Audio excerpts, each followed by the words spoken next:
قرآن مجید کا 89 نمبر پہ سورہ ہے۔ یہ مکی سورہ ہے، اس میں 30 آیتیں ہیں اور یہ 30ویں پارے کا جز ہے۔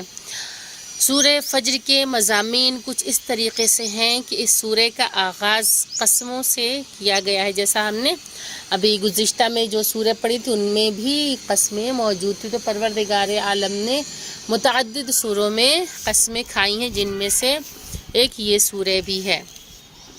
اس کے بعد سیکنڈ جو اس کا پوائنٹ ہے وہ یہ ہے کہ اس سورہ کی آیات میں عذاب الہی کا تذکرہ کیا گیا ہے، اور اگلا پوائنٹ اس کا ہے کہ اس سورہ کے دوسرے حصے میں سرکش اقوام کا ذکر کیا گیا ہے کہ جو پروردگار عالم کی سرکشی کرتے ہیں، جنہوں نے سرکشی سے کام لیا تھا اور اللہ تعالیٰ کے عذاب میں گرفتار ہوئے تھے۔